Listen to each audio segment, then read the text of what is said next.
Please be sure to fill out our registration over by the table by the doors.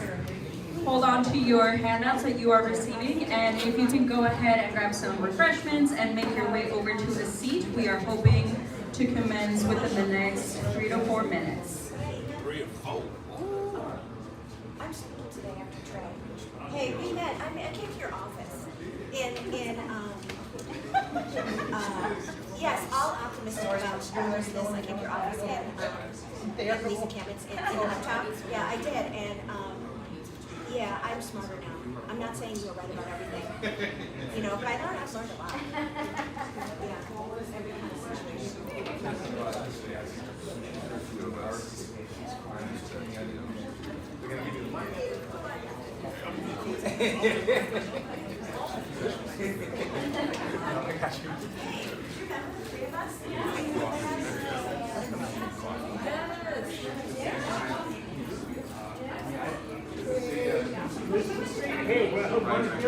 I haven't forgotten, I just haven't done it. It's okay. Just okay, or even. At some point I'll get around to it. So Mr. Poster did it before. I've been making a point to pick one up now when I go.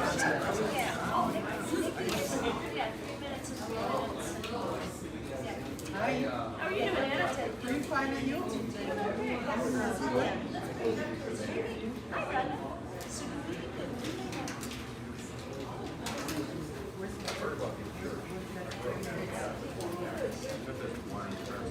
Yeah. No one's taking offense now. No. So, yeah. Well, I know, but maybe you're going to let him know. And I think he wants to.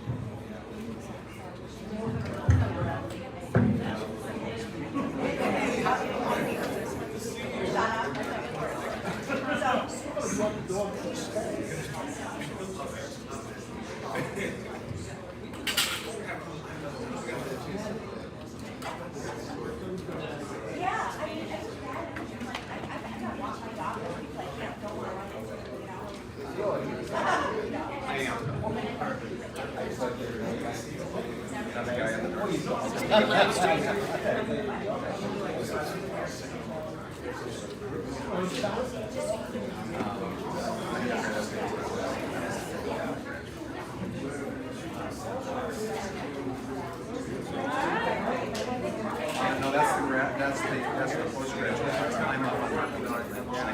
17 in Nevada.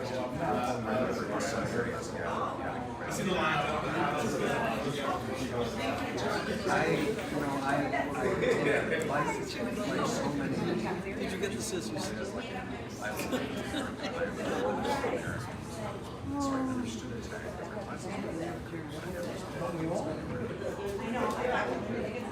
All right, folks, welcome once again. If we could all make our way over to our seats so we can get started, that would be much appreciated. Oh, that's right. Yeah, that's right. If I forget it, you have to remind me.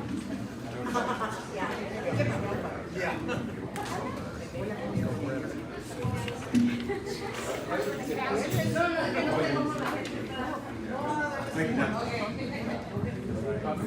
Thank you. Jim, what's your connection? You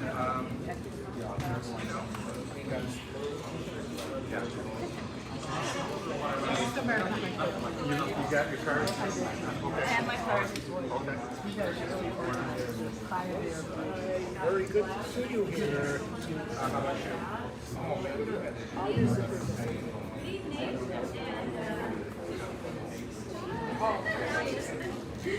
Well, good evening and welcome to Ascension. I am Ann Atia, Director of Faith Formation and Social Justice here at the parish. So muy bienvenidos esta tarde a la Ascensión.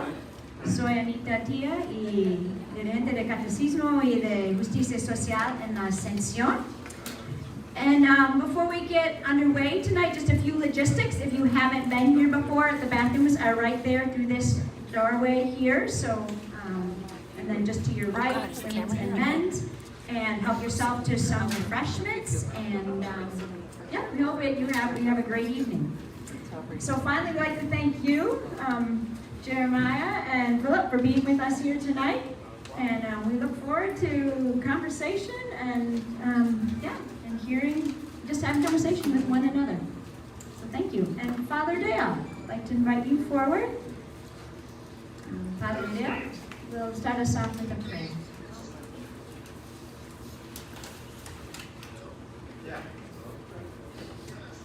Father Dale Crowley, I'm the pastor here at Ascension Church and School, so welcome. Good to see all good neighbors here at Ascension. Let's just take a moment to open ourselves to the presence of God. We consider this sacred, holy space, and we are grateful that you, by your presence, make it all more dignified and sacred. So let's just take a moment to call upon our great God to be attentive to us tonight.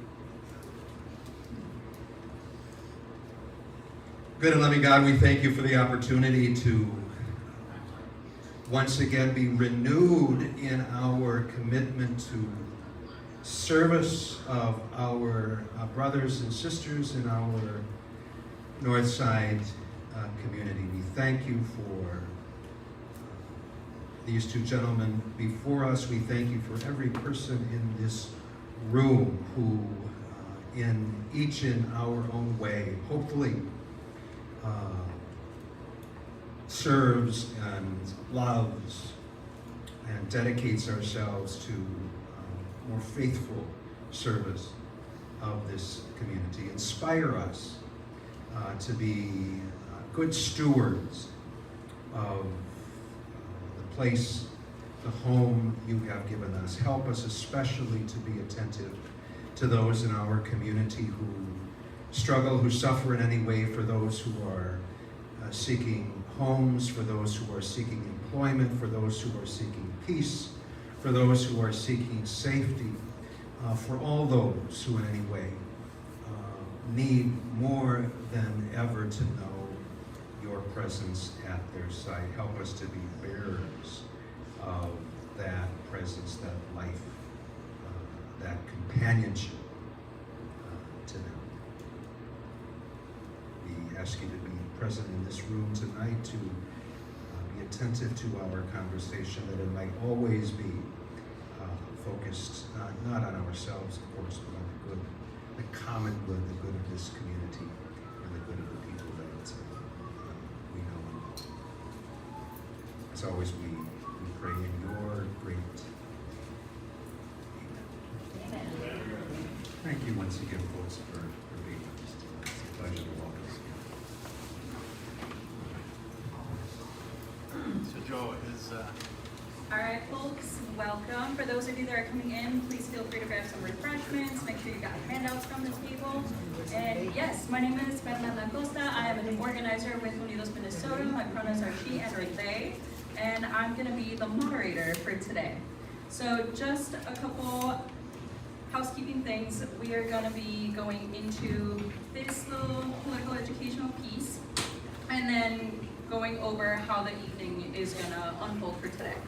All right, so if we refer to these flyers or these handouts that you should have received when you came in, this is just some general information about City Council, because I feel like there's been a lot of conversation about the races this year, but not a lot of clarity around what does City Council actually do, right? So City Council is the main legislative body of the city of Minneapolis.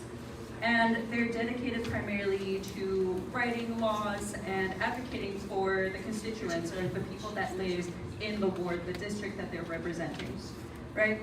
Once elected, a council member is gonna serve for a 2-year term, and I believe you can run as many times as you would like for re-election. So in this case, we are located in Ward 5 of Minneapolis, and here today you can see that we have Jeremiah Ellison, who's the incumbent city council member in this ward, and then also Phillip Peterson, thank you so much. Phillip Peterson, who is running for this role this year. So yes, if you have any questions, comments, or concerns about the role of a city council member, please feel free to reach out either after this or if you take your card with me anytime after today, and I am more than happy to help out with that.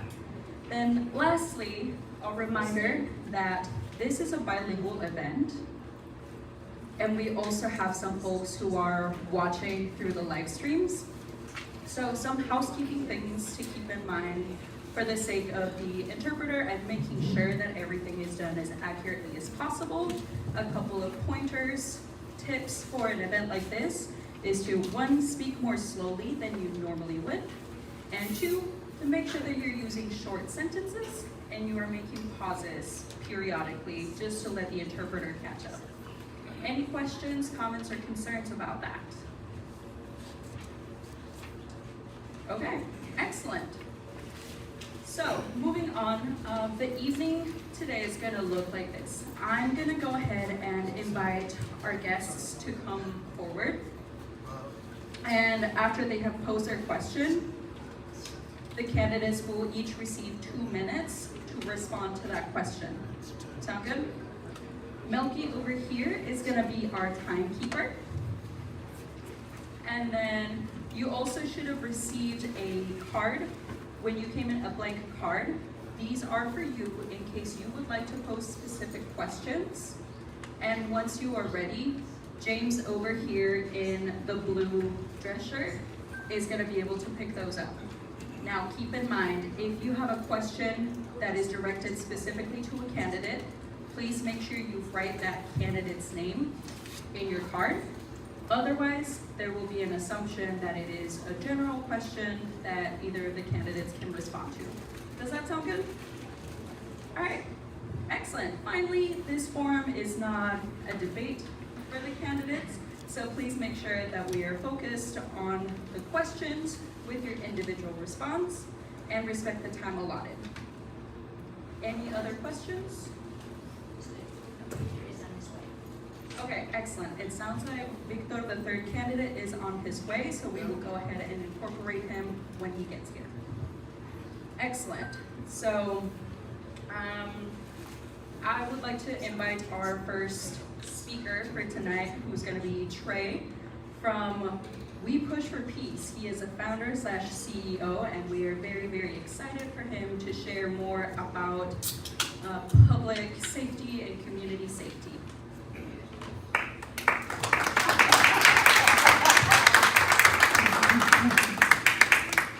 Thank you. What's your name again? Fern. Fern. Nice to meet you, Fern. I'm Trey.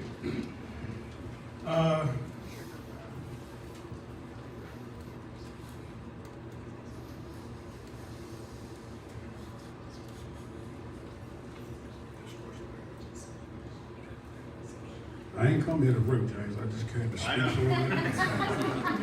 Make it real quick and real simple. First of all, thanks for the invite, man. I much appreciate it. Oftentimes, we in the community, and I do know the Father. I know some of the folks at the church over here. We, spoke over a year ago, and they was having some concerns over here. And like We Push for Peace does all the time, we came over here to assist. And we continue to assist. We care about this community deeply, and so therefore, we take pride in receiving phone calls and emails like that for our assistance. So I want to thank my team, that's my executive management team that's here today. Public safety, what does it look like? Take a look around. Because that's what it looks like. Everybody plays a part. Understanding what your part is or what your role is and be the best at it. That's what it looks like. We have been in this community for over 20 plus years, so we have relationships. With those relationships become results. And then you have to have the buy-in from your city officials, right?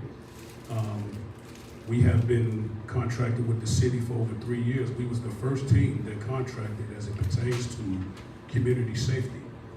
And it has been a lot of changes, but one thing that hasn't changed is our relationship with our current council member. And if someone else comes in, we hope that we continue that same relationship, because that relationship is important to what we do, right? And I can only speak to what I've experienced thus far, and that has been with Mr. Ellison. And he knows the work that we do, he knows how passionate we are, and so he advocates for us, and he advocates for us to be out here.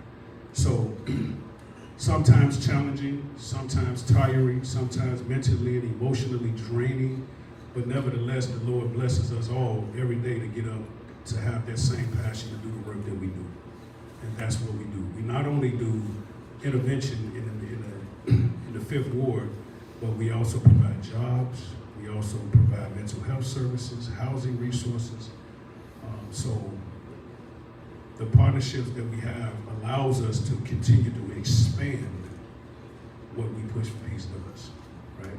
So I only have 5 minutes, so that's just a glimpse of what we do.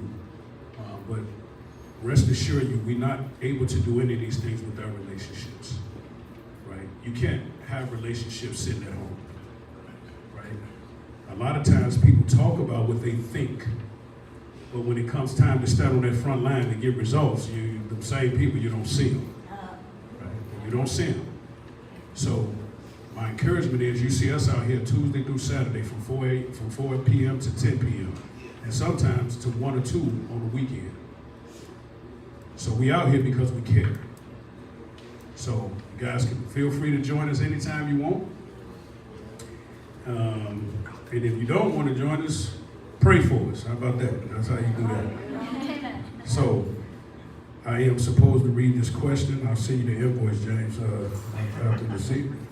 It's coming now. I have a question for the panelists, correct? Yes. Welcome, Victor. Good to see you, my brother.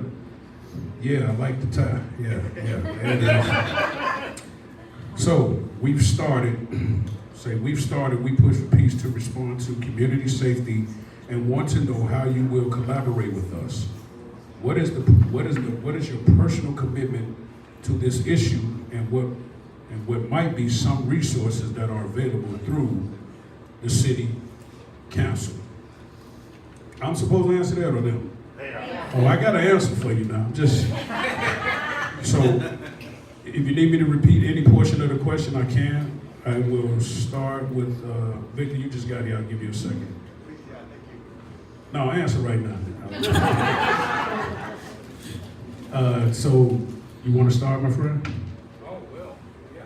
Absolutely. I can repeat any portion of it if you need me to. Okay.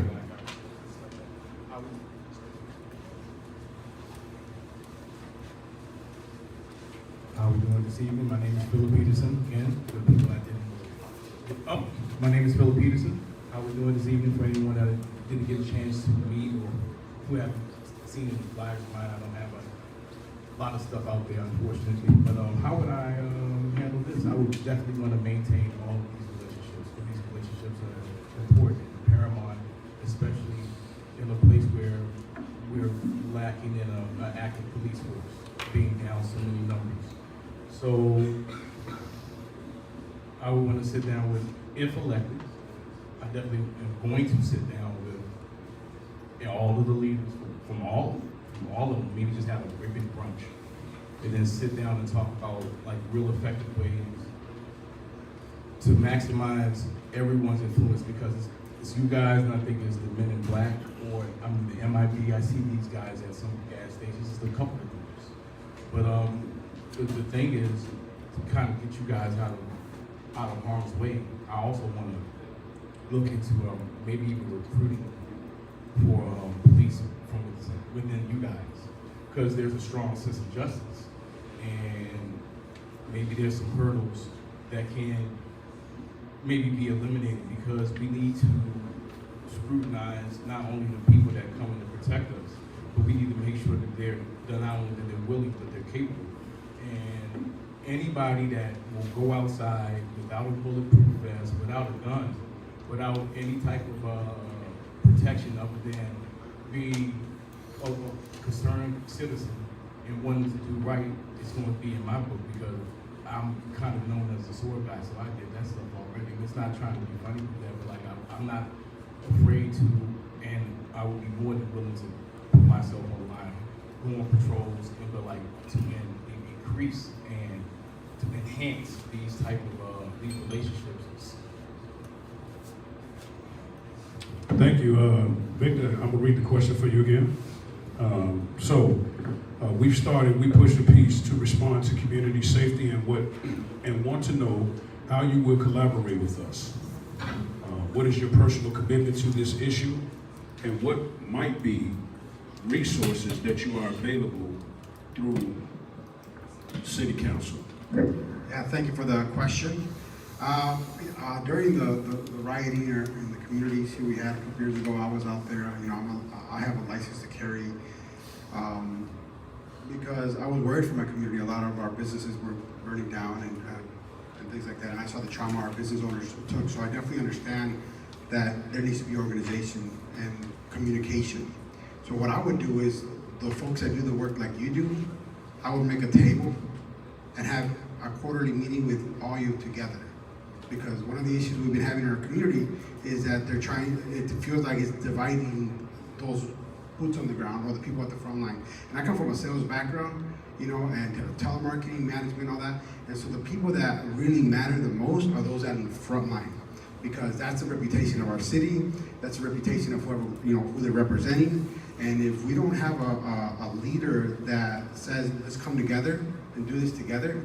Because I was in those meetings where some of the funding was first coming out from the city, and it was really divisive because it was putting one group against another. I snuck into those meetings, you know, and so I saw that, and that is not the way we should be doing business in our city. We need to create a table, and one thing that I commit is bringing that table, making sure the resources are there, and seeing how we can work better together. Whether it's creating an umbrella organization to make sure everybody's taken care of, because this stuff sucks doing it on a shoestring budget. It really sucks. And people that carry the most are the ones that are given the least, and that's not a good way of doing business as a city. Thank you.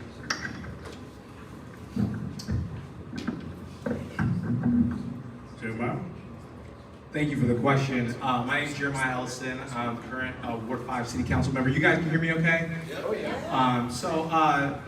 I love this question because I think that it assumes something that I want all people to assume, which is that the way we keep each other safe requires a diverse array of services, right?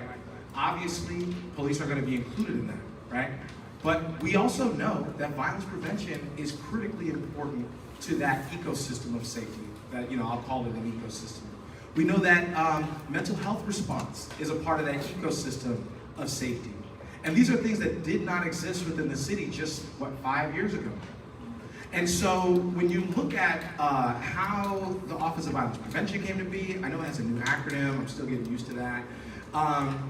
You know, I think that it was predicated on a model that we could not only hold people accountable when they commit harms, which is what MPD does and what we need them to do, but also that we could get ahead of the harms that are caused in our community, right?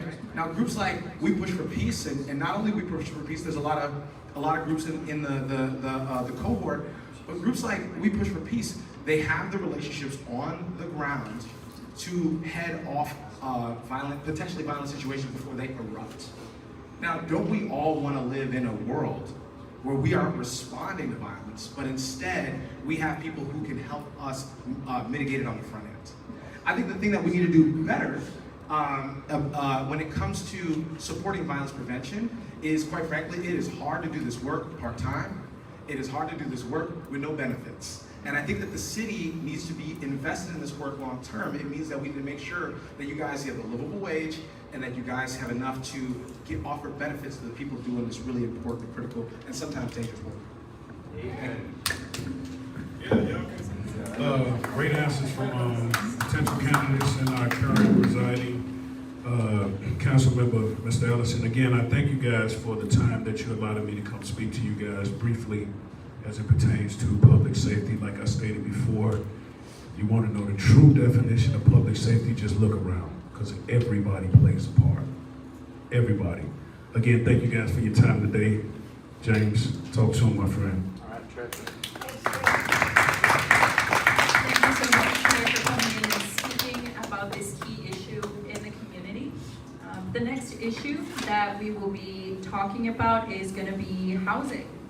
housing issues here on the north side and throughout Minneapolis. So I would like to welcome Nikki, who is a neighbor of the Ascension Catholic Church here in the neighborhood, who's going to talk a little more about some experiences with housing, and then also, again, pose the same question to all three candidates. And just as a reminder, we do have interpretation, so make sure we are speaking slower than usual, taking some pauses. And yes, each candidate gets 2 minutes to respond. So welcome, Nikki, and thank you so much. Hi. Hi, Tessie. My name is Nikki Carlson. I live in a brick house with the blue front doors across the street from the school. Hi, Sister Catherine. Mi nombre es Nikki Carlson. Vivo en la casa con los ladrillos con las puertas azules frente de la escuela Ascensión. The house next to mine, to the north, is owned by a slumlord, a bad owner. He doesn't make repairs. Often the refrigerator and stoves don't work. Renters are afraid to complain to the city because he will retaliate. La casa contigua a la mía propiedad es un mal dueño. No hace reparaciones. A menudo el refrigerador, la estufa no funcionan. Los inquilinos tienen miedo de quejarse porque él tomará represalias. Last week, workers from the city came to inspect and ordered him to exterminate the cockroaches. The family that lives upstairs has children that attend Ascension School, and they have an 8-month-old baby. So now the owner is spraying chemicals without providing a safe place for the family while he does it. Peligroso. La semana pasada, trabajadores de la ciudad vinieron a inspeccionarlo y le ordenaron exterminar las cucarachas. La familia que vive arriba tiene hijos que asisten a la escuela Ascensión y tienen un bebé de 8 meses. Así que ahora el propietario está rociando productos químicos sin proporcionar un lugar seguro para la familia mientras lo haces. There are pipes leaking from the upstairs bathroom that caused a hole in the ceiling of the first floor bathroom. He won't repair the pipe, and he forces the tenants to pay the water bill. Hay tuberías, gracias, con fugas en el baño de arriba que causaron un agujero en el techo del baño del primer piso. No repara la tubería y obliga a los inquilinos a pagar la factura del agua. Being poor is stressful. Raising children is stressful. Having a landlord that is abusive and unscrupulous it can be just too much. Every family that has ever lived there in the 12 years that I've lived there has ended in divorce. Ser pobre es estresante. Criar hijos es estresante. Tener un propietario abusivo y sin escrúpulos puede ser demasiado. Todas las familias que han vivido allí han terminado en divorcio. One slumlord has broken up dozens of families, and it's awful. It's awful living next door to it when there's nothing you can do to help.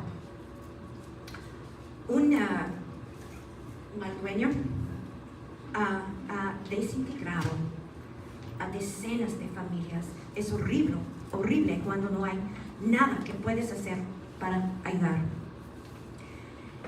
And guess what? The owner doesn't live in this neighborhood.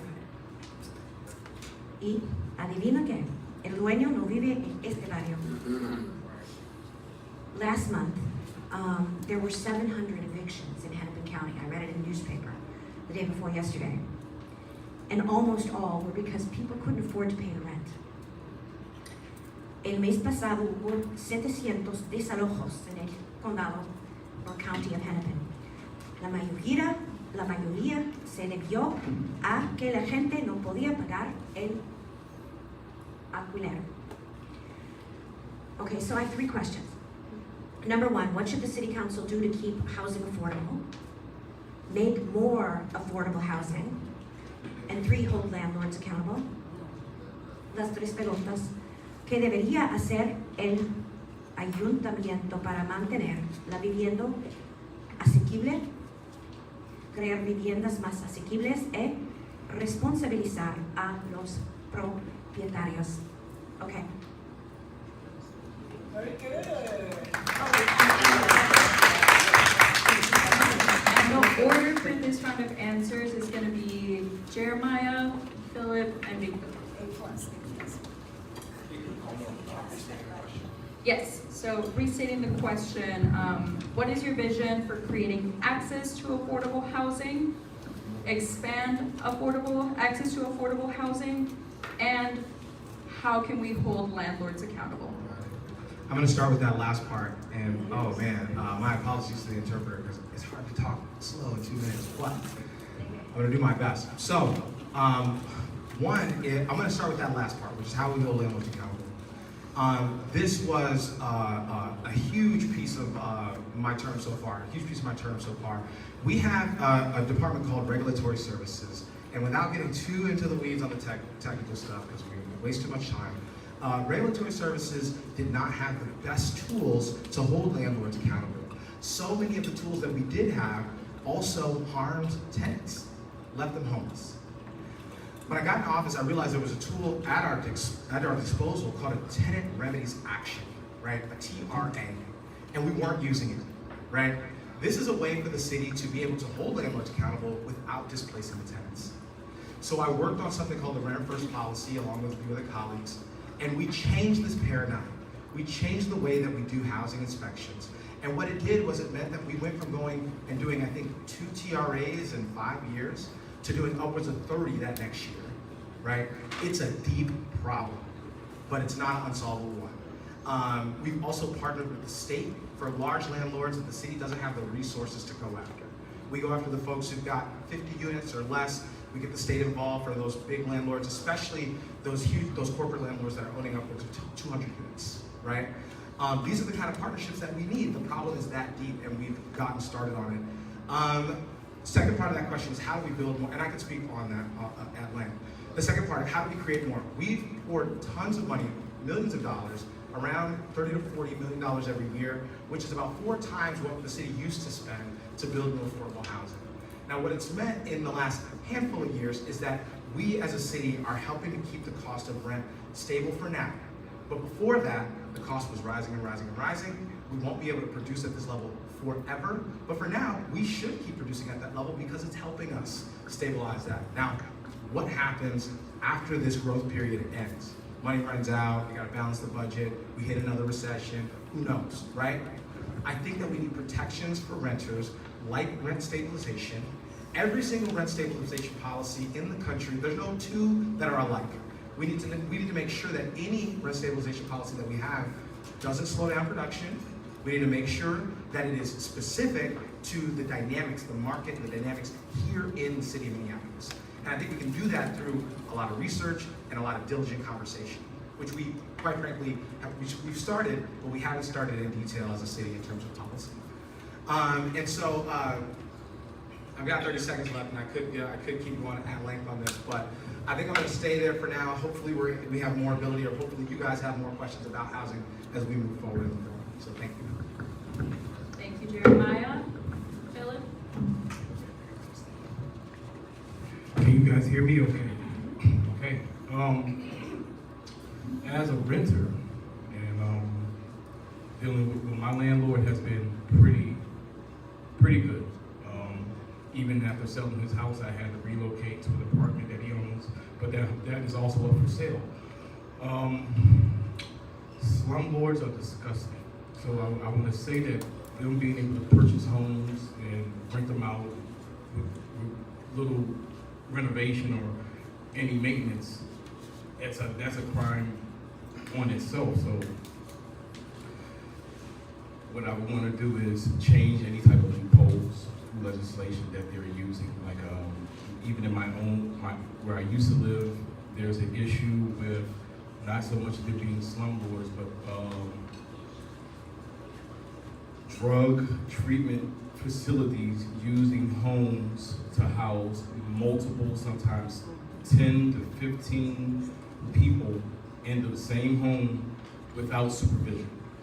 So these landlords, these people are, before they take these business endeavors, they're going and looking at the bylaws, they're going to look at what can I do to maximize and keep money in my pocket while providing as little services as possible. And it's also more likely going to be incumbent on a lot of these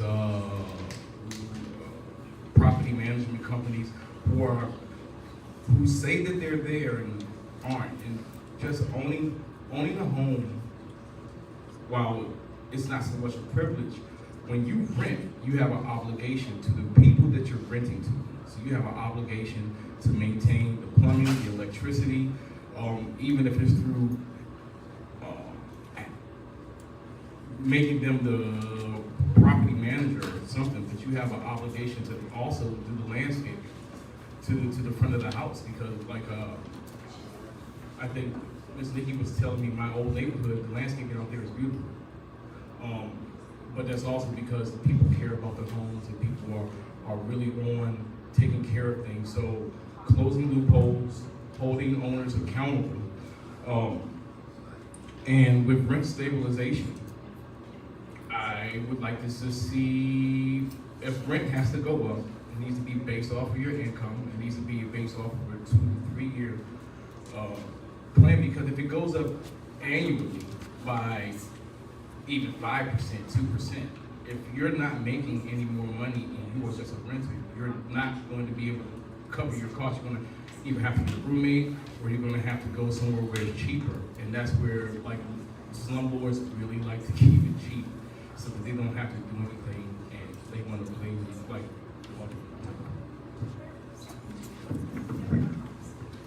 Thank you, Philip. And Victor. in a rent-to-own program. I own a property myself here. Yo soy dueño de una propiedad aquí. And when I got the property, it was a very, very, very bad condition. Estaba en una condición muy, muy, muy mala. And I went to go get my permit from the city of Minneapolis. Fui a agarrar mi permiso en la ciudad de Minneapolis. And so what happens is when you grandfather in your current rental, you inherit the score of the past. Cuando estás ganando una propiedad que estaba rentada antes, tienes que agarrar el puntaje del pasado. And this house was such a bad condition. La casa estaba tan mala condición. I was like, oh wow, I'm gonna get the worst score. Voy a tener el número más bajo. Because before that, I put in about $15,000 into the space. Invertí como $15,000 al espacio. The snow was coming in. It was snow, and snow would come in the door of the hallway, and it was just a terrible situation, mala situación. And so I had fixed it up. I put money into it, and I was going to go, and they actually gave me the highest rating. Y me dieron el puntaje más alto, and I was like, how in the world does that work?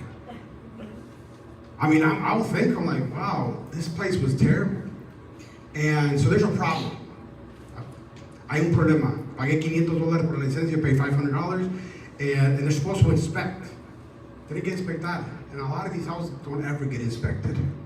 Y la mayoría de estas casas nunca son inspeccionados. So there is definitely a problem with our inspection process that is not fixed, no está arreglado. Because the property that I inherited should have had the smallest score. And so I definitely think we need to address that. Tenemos que arreglar ese problema. Because then what's the point of having a license if there's no process of accountability? Que es el chiste de tener licencia y no hay ningún proceso de contabilidad. No tiene sentido. It doesn't make sense. How are we doing with time? 1 minute. Oh, all right. And if I could interrupt real quick to ask you to stand behind the table just so that you Oh, for the can camera? Okay, awesome, no problem. And So one of the things that I would recommend if elected a city council, una de las cosas que yo recomendaría is that fees be charged in an incremental process. Que deberían cobrar penales y cada vez que se le cobra, and every time you get a fee, it should go higher. Because for a property to be a problem for 12 years, that is a problem. Porque para una propiedad tener un problema por 12 años, ese es un problema. And so if you start increasing the fee, not only for rentals, but some of our commercial space, if we increase the fees, if you keep repeating the same thing, si sigue siendo el mismo problema, it should be going up. And that's how you slowly bring accountability long term, y así dar contabilidad en el plazo largo. That's what I would recommend. Thank you. Thank you, candidates, for your responses to that question. Our third and final speaker for today is Carla, Executive Director of Pueblos de Lucha y Esperanza, and she's going to be speaking specifically to public transportation and its ties to climate and business economy here in Minneapolis. Thank you. Hello, candidates. My name is Carla Redondo. I'm the Director of Pueblos de Lucha y Esperanza. We're also a Blue Line Coalition member, and I've lived over the north side since I was 2-3 years old, and have been a parishioner here with Ascension Church since I was 12. So this is my community. I'm thankful that you guys are here answering our questions and working with us. So I want to address a little bit about the Blue Line project. That's a big topic going on right now, specifically for the cities along the corridor from North Minneapolis up to Brooklyn Park. For those who don't know about the Blue Line project, it's the light rail train that will be running from the Twins Stadium right now up until Brooklyn Park. And so there have been quite a few conversations on the different route options, on if it was going to run on West Broadway, on Lindale, the different stations, and many questions around that. Specifically for the north side, we've been hearing from business partners, from residents, community members at Ascension around development for businesses here. And so we're curious on how you can work with us, with our community, to have access to resources and funding opportunities to start up a business along the Blue Line corridor. We've heard from a few members that it would be nice to see a Hispanic store or a Hispanic restaurant in the north side. Our community is very diverse that we would like to continue seeing it grow. So that is the first question. How can you help us have access to those resources and funding opportunities to start a business? And then 2, how can we ensure that the benefits that come out of this investment can also benefit us directly and not just displace us? Did we have an order? Yes, so this last round, it's going to be Victor, followed by Jeremiah, and then finally Philip. Thank you, Carla. Yeah, thank you for that. I think the Blue Line is definitely a real big opportunity for us to take advantage of it. The way I would address it as an elected city council member is that I would be more in front of it and bringing leadership and educating the community. Oftentimes we say things like, we want to give you a voice, but oftentimes our community doesn't know the information to have a voice. And so muchas veces como líderes decimos que la comunidad tiene la voz, pero si la comunidad ni sabe la información, no vale nada diciendo que tienes tú el poder.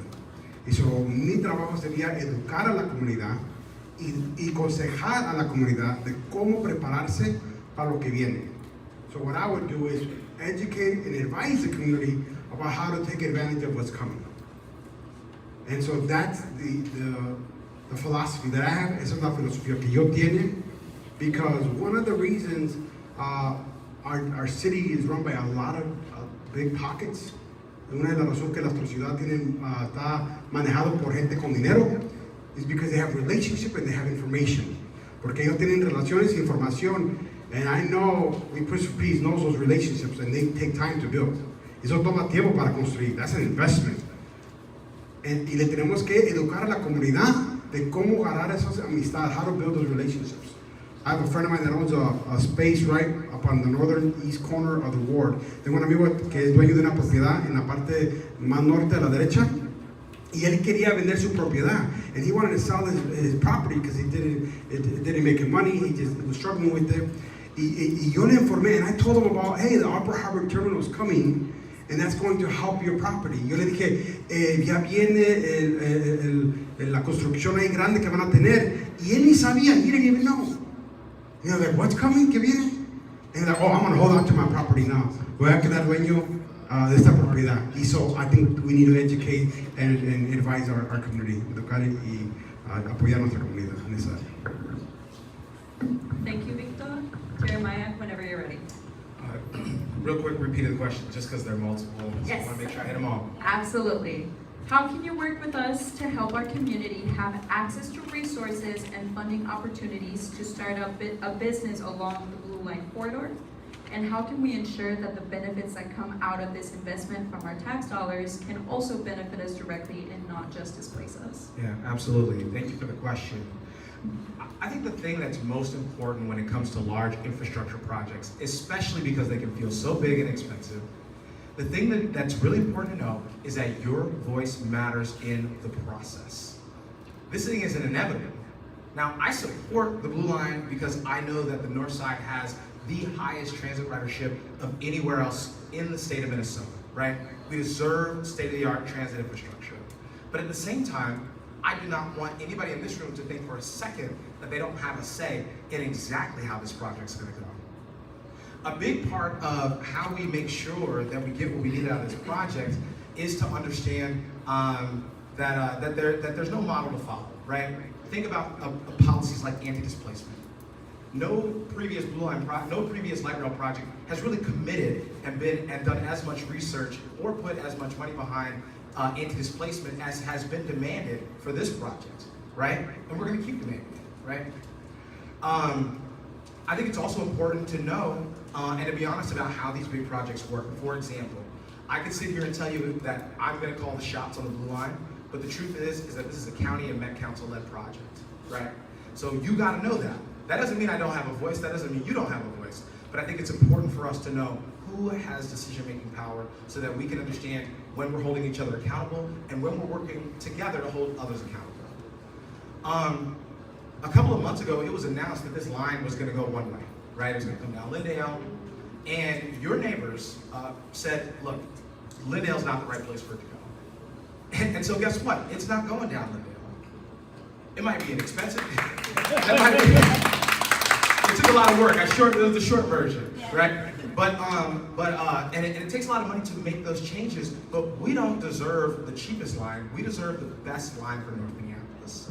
We also have to make sure that we're creating tools because some of these tools don't exist in terms of anti-displacement. So I'm down to work with you guys to create those.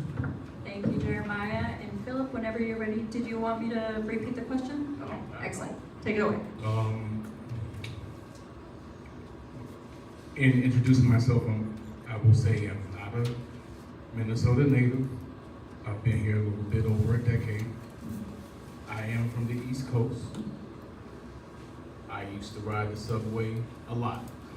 Now we're talking about public safety.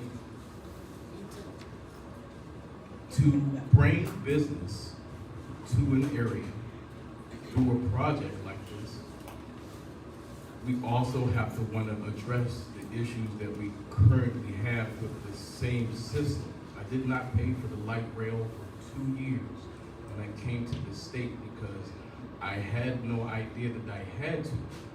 There are no turnstiles.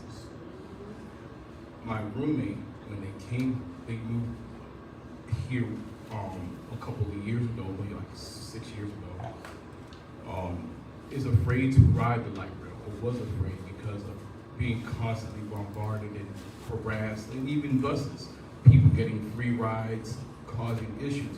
So, yes, getting money or getting monies for businesses to want to open because Broadway and all of that is depleted, it's dilapidated, there's nothing there. We need more businesses, we need more commerce.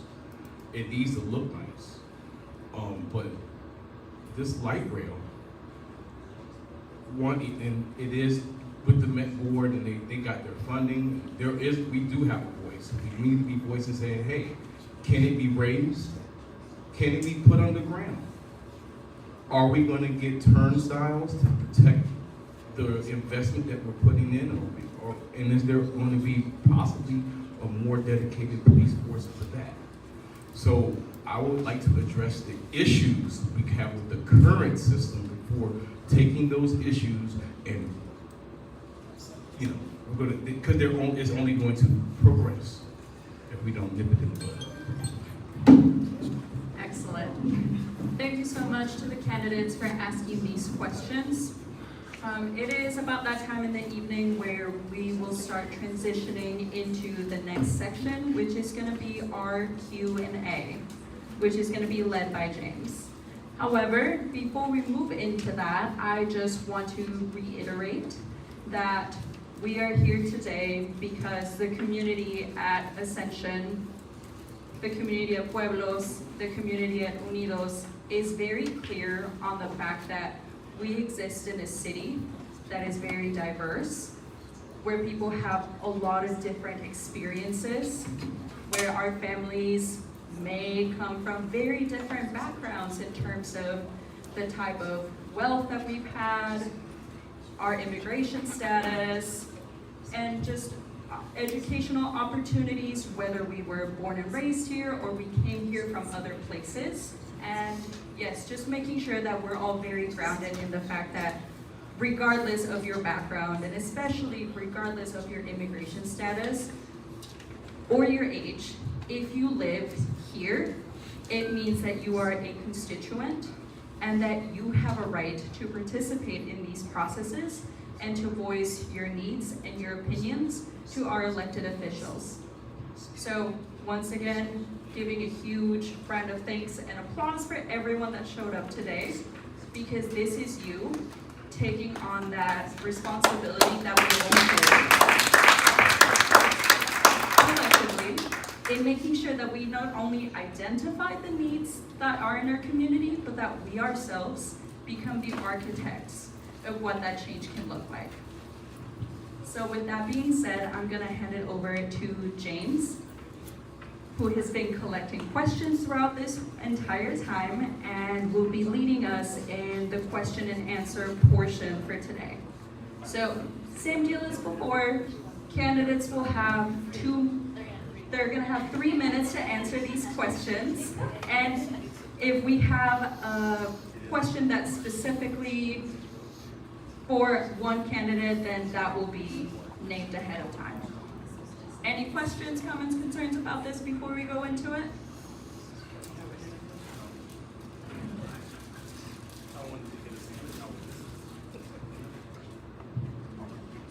Alrighty, excellent. So James, whenever you're ready. Okay. All right, I appreciate it.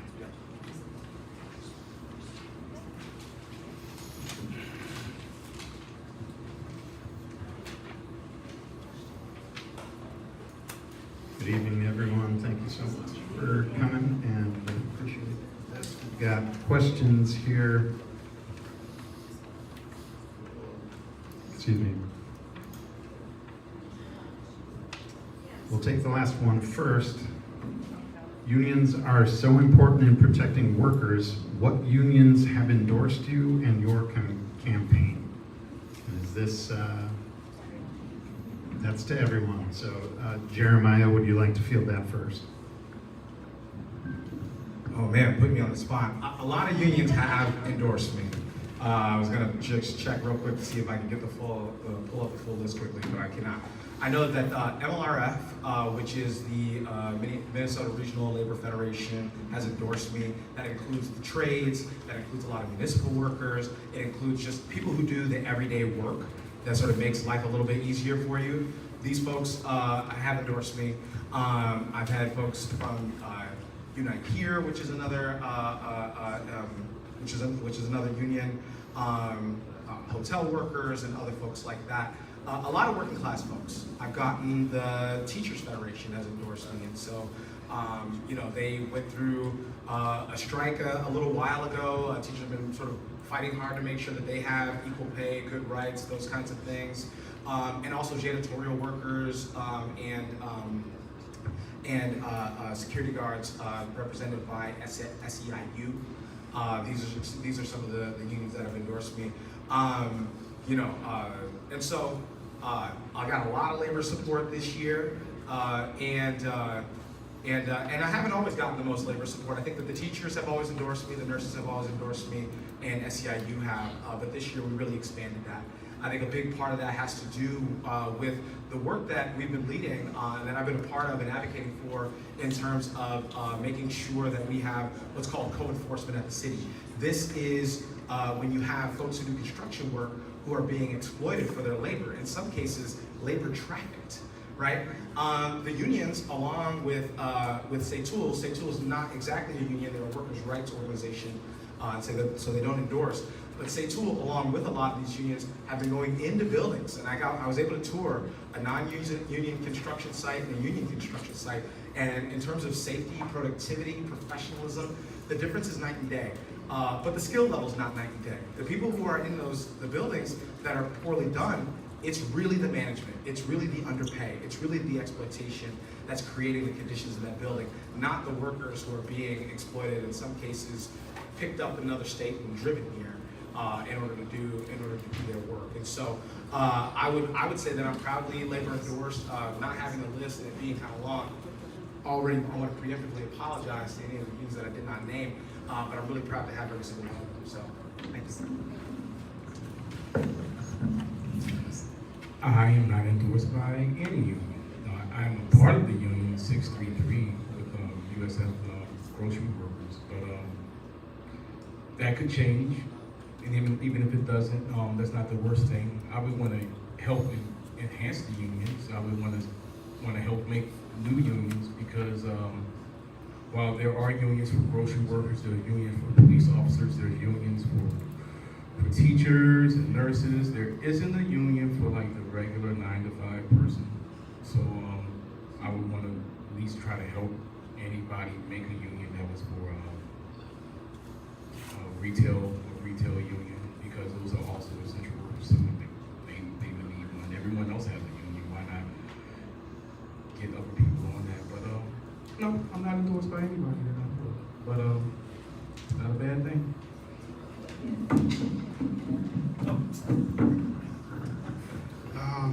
So I have one of the unions that I went after, one of the few unions that I went after. Una de las uniones donde yo fui pedí su apoyo es la policía, porque históricamente los candidatos no quieren el apoyo, no buscan el apoyo de la policía, pero yo creo que era importante porque tenemos que trabajar juntos, tenemos que mostrar unidad, queremos reconstruir la amistad que tenemos con la policía de la ciudad.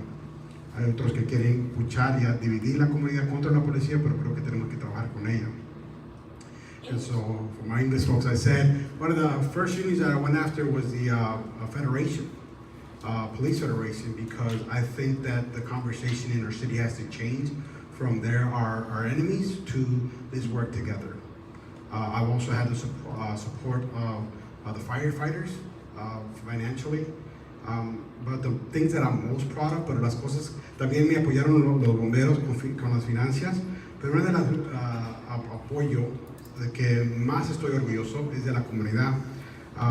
Doctor Russell Pointer, el Bishop Richard D. Howe, el pastor J.B. Williams, Tito Wilson, es el dueño de un negocio muy popular en la comunidad, Coach Larry McKenzie, Commissioner de los Parques Thompson, Engage Minnesota, un grupo que quiere buscar gente que que piensan en el medio, no extremistas.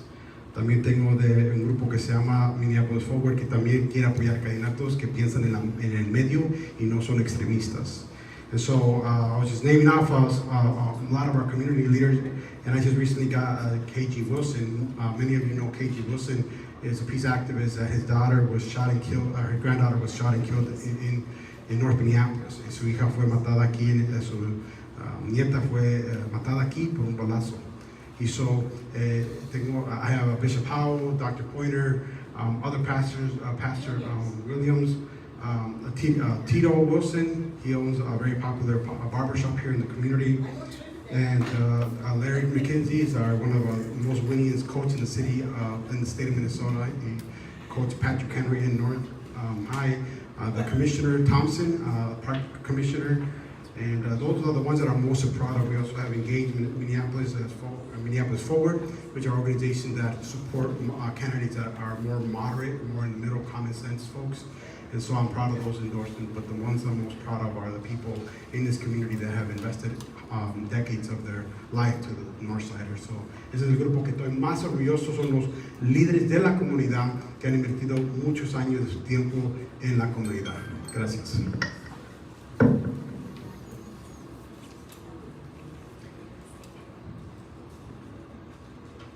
Thank you.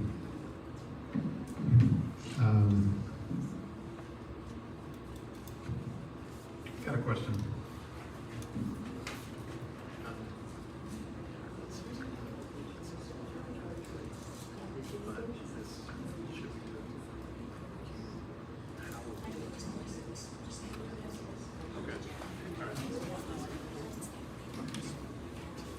All right, Jeremiah, excuse me, this question is directed towards you. What will you do to have better communication with the people you represent? This has been a problem presently. Thank you for the question. So I want to talk a little bit about, and you said 3 minutes for these? Sure. All right. I want to talk a little bit about the office that I walked into, which, by the way, there are some pretty basic things that almost every city council member does, and some things that not every city council member does, that we didn't have in Ward 5 when I first got started. Regular open office hours, which I've been doing consistently for years, and I've got it recorded. We've touched thousands of constituents that way, gotten their issues in and resolved by having them come to open office hours. That's one of the first things that I established coming into office. The other thing is a bi-weekly newsletter, making sure that every 2 weeks people know exactly what's going on in the community. I think it's really important, and it's a basic thing, but we didn't have it, and I came in and I established it in the office. Before COVID, we were actually doing quarterly people's assemblies. Now, you guys know as much as I know, you can put a call for a meeting out. It's hard to get turnout in North Minneapolis, but we were growing our numbers up until COVID occurred, and obviously we weren't able to continue, but it's something that I look forward to revisiting and making sure that we have again. And I've attended dozens of meetings. The other thing that I want to note is that we in the city of Minneapolis have what's called a complaint-based system. That means that the more volume of complaints that you have out of your ward, the more seriously they're taken. It's a flawed system, but it's the system we have. And when I came into office, Ward 5 had the lowest number of complaints in all the city. Now you guys live here like I live here, right? Do we have the fewest number of problems out of the 13 wards? No, we don't, right? And so I had to work hard. It might sound weird, but I had to work hard to make sure that we got an increase of complaints in the city. And now we have, I think, one of the third most highest level of complaints. And as a result, we're resolving the highest number of complaints. Now, when somebody tells me that they haven't heard from me or that I didn't return a call, I take that seriously. So I'm not here to shirk away from accountability. We're going to continue to improve the way that we're reaching out back out to people. But I think it's really important for people to know the level of service that we walked into. When you have few people engaged, so sometimes it's really easy to stay in touch with everybody who's looking, right? We wanted to create an office where all 35,000 people who I represent in North Minneapolis have access to this office. And I think we're well on our way. So thank you.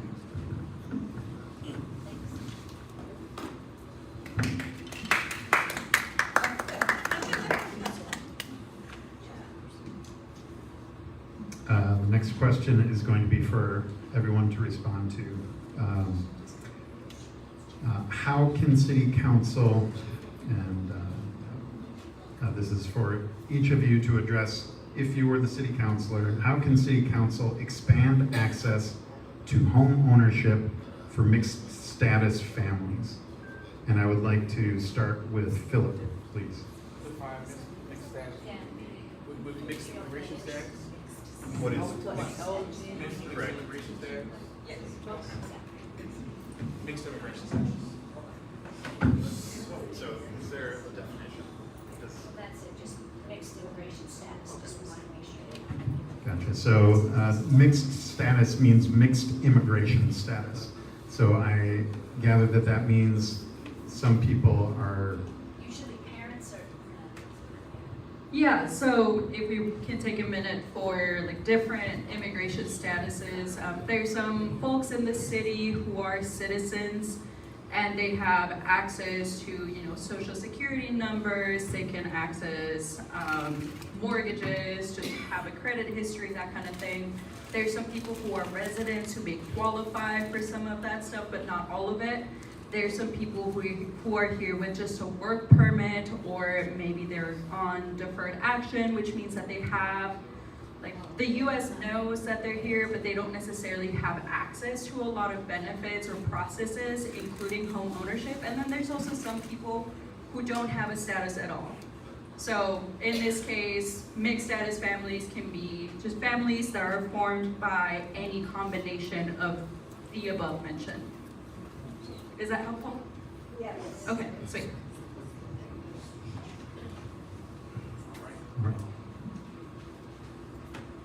I am not clearly aware of City Council's ability to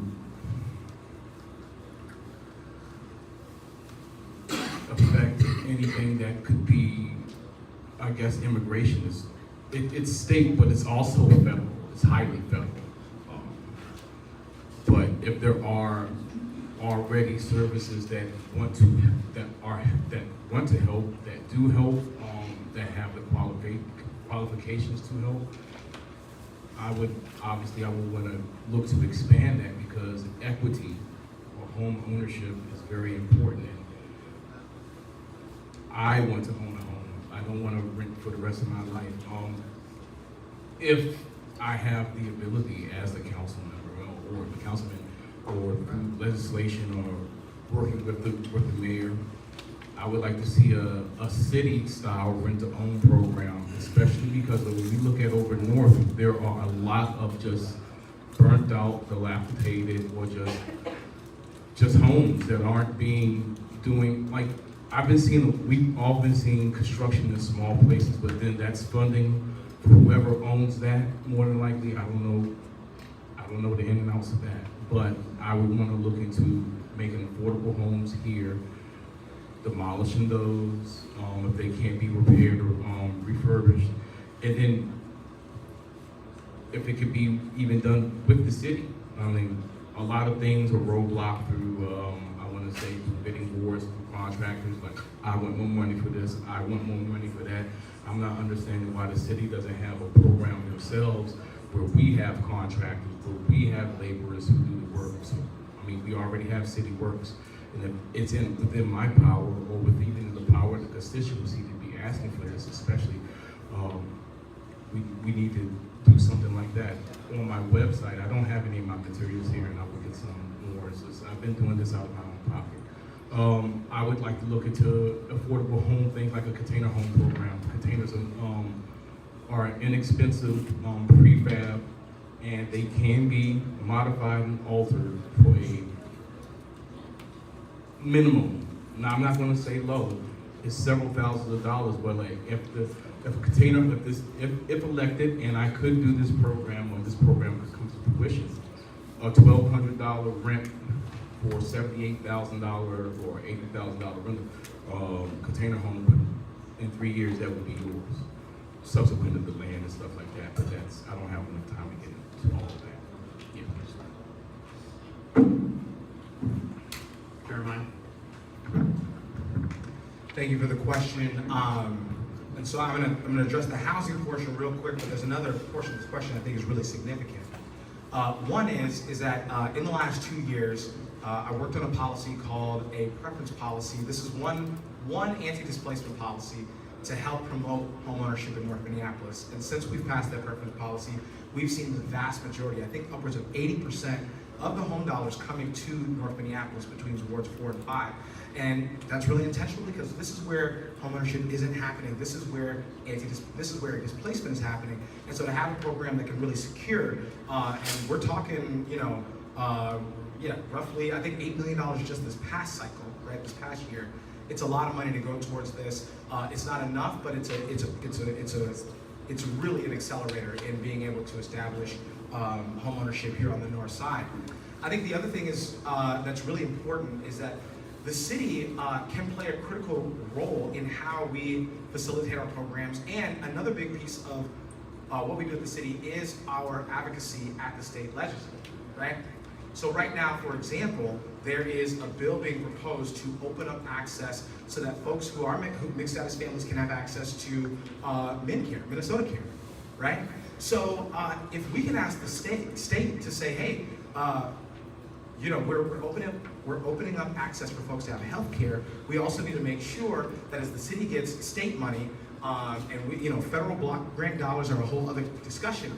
But if the city's getting state money, we got to make sure that this money for housing, we got to make sure it's unencumbered when we are giving that money through the homes, you know, through things like our homes program, right?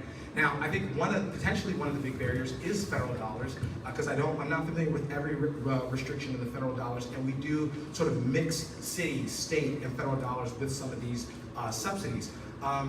If we cannot mix those dollars into making sure that we can promote homeownership for mixed status families, then we need to make sure that we are strategic with our money to say, okay, we've got block grant here, but we have a portion of our pool that does not incorporate block grant dollars so that we can deploy them more flexibly to families that have mixed statuses. I think those are some of the ideas that we need to be coming up with. And we only get to arrive at ideas like that with better engagement, like through the Office of Refugee and Immigrant Affairs, which we established back in 2019. And so, you know, we've got the infrastructure to do better outreach at the city of Minneapolis. We need to grow that infrastructure. And we know that our dollars can be unencumbered. We have some discretion there. But can we make sure that the state dollars are, and can we avoid federal dollars if they are not unencumbered? Esta es una área donde tengo muchísima experiencia. This is an area where I have a lot of experience. I want to say a few things to start antes de comenzar. You know, I just got a notice today that there is a lawsuit from residents of North Minneapolis that are suing the city for negligence in the neighborhoods. So I encourage everybody to look at the news tonight. I just got made aware of that. Les recomiendo que me di cuenta que hoy que hay una están demandando a la ciudad, los residentes aquí de Norte Minneapolis, porque no sienten que la ciudad está haciendo un buen trabajo cuidándolos a ellos en sus comunidades. I do want to say that I think the Office of Immigration Affairs that Councilmember Ellison mentioned, I think it's broken. Yo creo que la oficina de inmigración de apoyo. How do I know that? ¿Por qué lo sé? Because I've tried to work with them many times. Yo he tratado de trabajar con ellos. They definitely are overworked. They don't have enough office. We see right now our immigrant community, the Ecuadorian community is struggling right now. There's just not enough support. It's just not real for our community right now. No es real con nuestra comunidad ahorita. Esa oficina en la ciudad de Minneapolis no está haciendo lo que para lo que se fue diseñado para hacer y ayudar a los inmigrantes aquí. Ahora, voy a decir que nosotros como inmigrantes comenzamos la idea de rentar cuartos. Nosotros lo comenzamos, ¿verdad? Porque estaba muy caro rentar una casa o un apartamento. Y ahora la ciudad ya pasó eso para la gente. And so I would say that the immigrant community, we started single room occupancy before it was legal. And so then the city caught up a few years later and said, okay, we probably should do this too for everybody else. And so those are the kind of policies that I would encourage for the city to do. Esos son los tipos de cosas que yo recomendaría a la ciudad que hagamos. But right now it's a broken system. Está bien quebrado. That's why we have our Ecuadorian brothers and sisters right now. 5 families living in 2 bedrooms. Ahorita tenemos la comunidad ecuatoriana que tiene 5. Porque por los que no saben, yo soy pastor, ministro aquí en North Minneapolis. For those that don't know, I'm a minister here in North Minneapolis, and so I work with this community. Yo sé lo que necesitan, and it breaks my heart. There's a lot of abuse going on. Hay mucho abuso en esas familias. Hay mucha gente aprovechando de ellos. There's a lot of people abusing them and taking advantage of them, and it's hard to fight. There's really nothing our city is doing right now for them. No hay ahorita en la ciudad, no está haciendo nada por ellos. They're just right now being slapped in the hand because they're trying to provide for themselves and selling food on the street corners. And so I think that's the wrong approach. We need to help folks like that so they don't go into crime to provide for themselves. Creo que la ciudad tiene que ayudar a la comunidad. Por ahorita lo que está haciendo la ciudad es pegándoles en la mano a los que quieren vender comida en la calle porque necesitan a comer. Y en vez de darles un golpe en la mano, deberían apoyarlos para que ellos puedan tener oportunidades para ganar dinero justamente en nuestra ciudad. So, ahorita está quebrado el sistema, la ciudad ahorita los inmigrantes estamos al bajo. I think the immigrant community right now is at the lowest of the totem pole, and I think we need to do better. Thank you. Jeremiah, several of these questions are directed to you. So I'm going to ask you, there are three of them, and they're about existing, just questions about government ability to respond. When you have a known long-term abusive slumlord with many violations, why can't you just pull their license? Starting with the apartment next to Nikki's. So, why can't we just pull the license? Folks have, for better or worse, folks have rights. You've got ordinances, right? It means that you've got to build a case. You got to build a case against every single slumlord in the city, right? We're also dealing a little bit, sometimes, with resources, right? I mean, how many housing inspectors? How many problem units? How fast can we get a limited number of housing inspectors out to the number of units, right? These are some of the things that we're dealing with, right?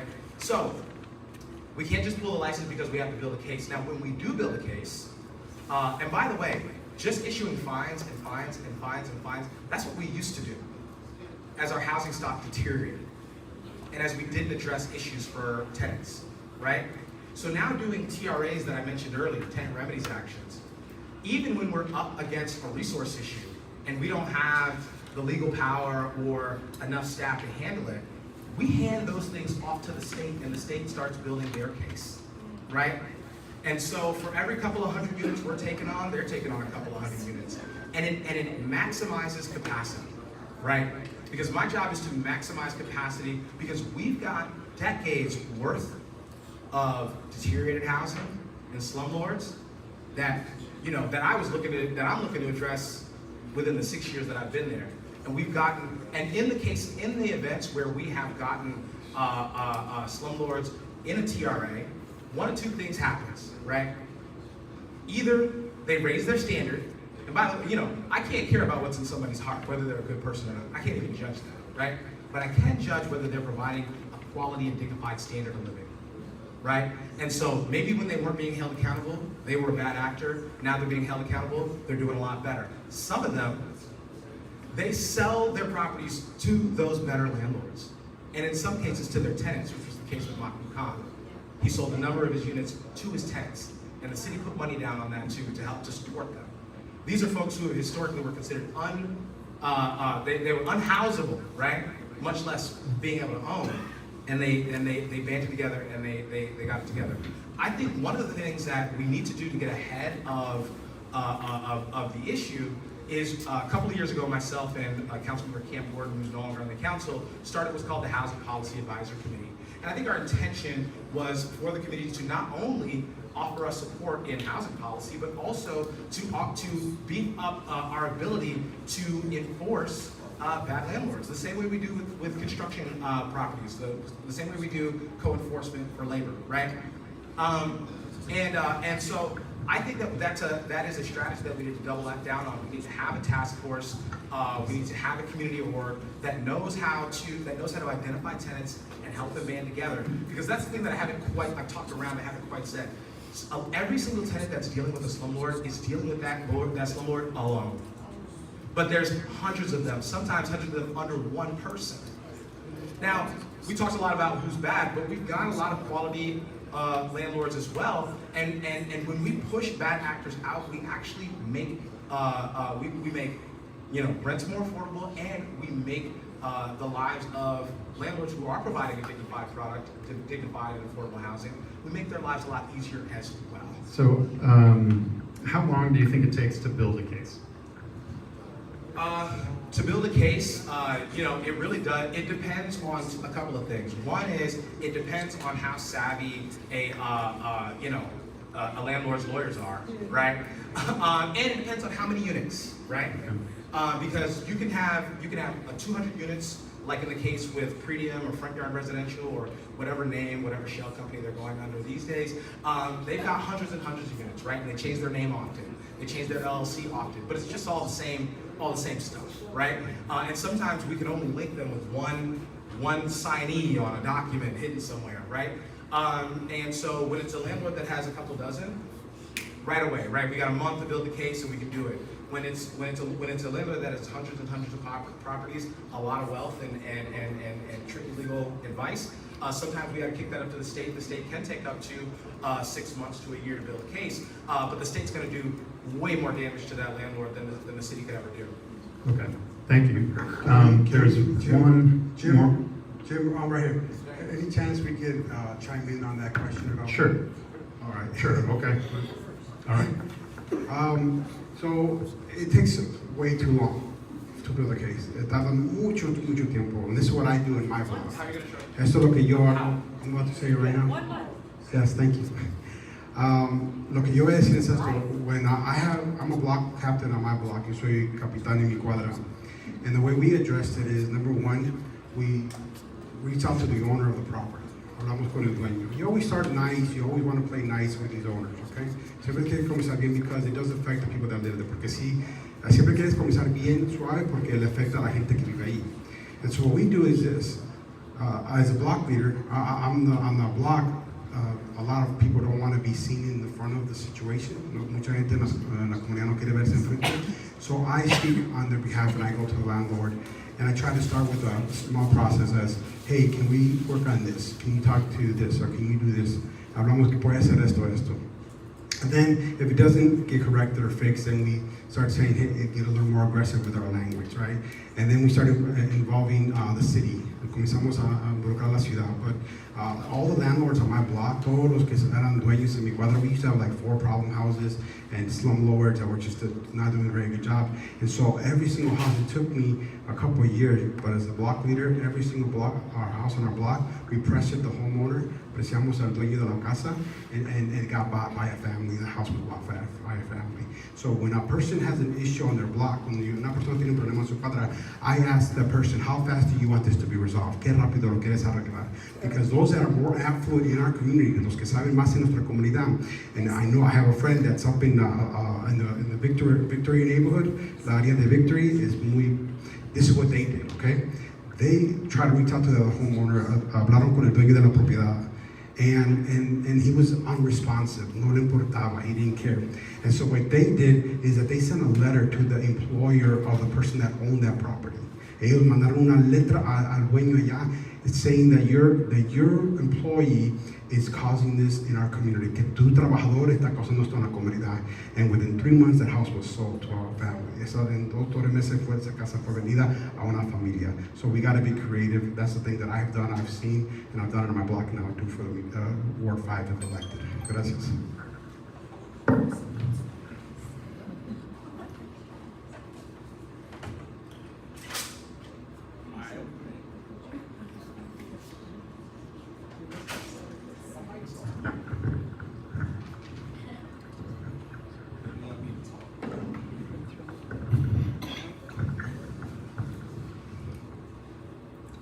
I'm not up here to attack. I'm up here only to inform and to give my opinion. But my opinion is, and I would say the opinion of everyone in here would be like 6 years would be too long, or even a year, or if this, we're talking about a decade and 2 years of someone having a real issue with a building, like that alone should be enough to go forward with doing something to revoke, remove, or I don't know, replace. But there needs to be a stricter landlord policy for people who want to rent. They need to be, and this is not going towards anyone who does provide rental for people who are doing a fantastic job. But if there are known slumlords, regardless of how many times they change their name, and if you know that they're changing their names, and we don't have any investigators investigating that, or if there's not an office of slumlord investigation, I don't know, to actually tackle these type of issues. And then if there is a staffing issue and we're not going out and doing active recruiting, and then if I'm the advocate, if elected, then my job would be to go and be like, hey, why isn't this getting done? What can we do to get it? What can I help you to do get this done? And what else can, you know, it's about being, I want to say, more effective. My professional life has been waiting tables and being in retail service, but I love waiting tables. Waiting tables, like you get to come in, you're mad, you're hungry, I get to feed you, inform you, and then you kindly pay me for my services. So like, I would want to handle it like a waiter. I want to get down to the nitty. I'm going to go into the kitchen. I'm going to talk to the chef. I'm going to talk to the cook. I'm going to make sure that I put the order in correctly also. So that would be doing legislation, making sure that anyone who rents understands that this is a family, these are people, and you have to take care. So, no, it wouldn't be taking years to be doing anything. Thank you so very much. We didn't get to all the questions that were asked. Perhaps maybe there might be a few minutes afterwards to speak with candidates person to person if your question wasn't answered. All right, thank you very much. Thank you so much, James.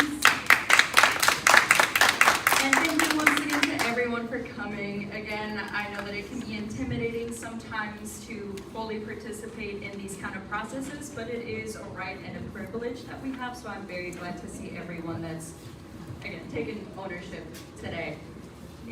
Para todos los que nos están acompañando, solo quiero recalcar que independientemente de nuestra edad o de nuestro estatus migratorio, de nuestra situación migratoria, esta participación que estamos teniendo el día de hoy es un derecho que tenemos como